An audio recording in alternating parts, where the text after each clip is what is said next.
I think, it seems to me that you've lived life on your terms. Yep. You Absolutely. know, um, you didn't have to necessarily go and do some thankless, mindless job and, punch out widgets for 40 years to get your gold ring and your pension. Not that there's anything wrong with that. But, I think there is something to be said for people who can live their life on their own terms and pursue things exactly the way that they want to because of their passion. Right.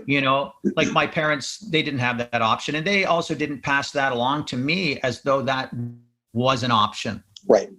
But, but I'm going to suggest that it's always an option, but it's not an option that most people are comfortable taking. Western society tells you that these are the steps along the way that you're supposed to take, and this is why, and this is when you're supposed to graduate, and after you graduate you're supposed to go to college, and then you're supposed to get your degree, and then you're supposed to start your career, and then you're supposed to meet your wife, and then you're supposed to get a mortgage and buy your house, and then you're supposed to have children, and then you're supposed to get your retirement, and you're supposed to pass on these same patterns and these same values along to your children. Right. But at any point in time, those children can say, but I don't want to do that. I want to do something that will make me happy, and that's more important to me than being financially rewarded. And that's not to say that those two are mutually exclusive. Obviously they're not. But it takes a certain amount of fearlessness to just say fuck it and go for it. Maybe I was lucky that I had hippie alternative culture parents. I don't know, but I've had a career. I've had a couple of careers, I suppose. They were just mostly doing things that interested me. And I think that's the point, is for anybody, just really be able to identify what you like, what interests you, and then pursue that, whatever that means, whether it's in a normal career path or, I don't know. But if you are driven and you're to do creative things, then find some way to have a career where you can live a creative life.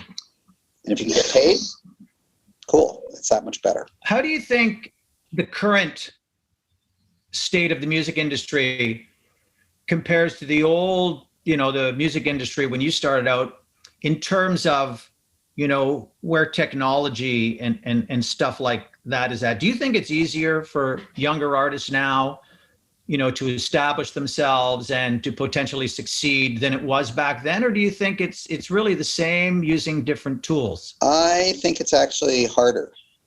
I can't think of anything. Really? I can't think of any. I don't know. Maybe I'm just some old guy telling kids to get off my lawn, but I think technology has basically leveled the playing field for all players. Okay. So if you're in a band, your ability to actually record viable recordings is very easy. And that's great. And now there's all these tools using the internet that allows you to get the music out there. So that's a blessing. It's also a curse, because it means that same level playing field is there for everybody. So now everything can get out there, good stuff and complete garbage. So yeah, you can get your stuff out there, but now the question is, how do you even cut through all of the noise? Because now there's 40 times more noise than there used to be. There's this vast, endless sea of information and of music, and there's just kind of, I find it personally very hard to cut through a lot of it, and to find the things that really, blow me away. I still manage to discover things that I consider to be great, which is fantastic. But I feel like it was easier before the internet, frankly. When I had my local college radio station, and I knew what I could rely on, and I had the DJs that specifically played the kinds of things I liked, and I had my specific fanzines everything was more curated. College radio was more curated, the DJ shows were more curated, fanzines were more curated, and most importantly, labels, especially regional labels, were really more curated around that scene or around certain kind of musical styles. And so you could kind of go to places that you could trust what you were going to find there. Now it's just this vast barrage of so much information, and how do you cut to where you need to go?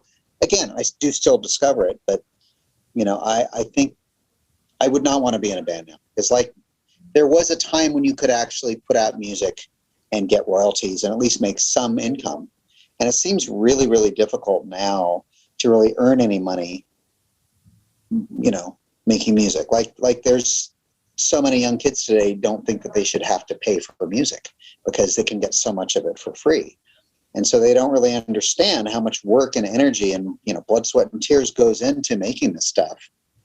So if you have to convince people that they should spend money to help support you, best of luck to you. Certainly not digitally.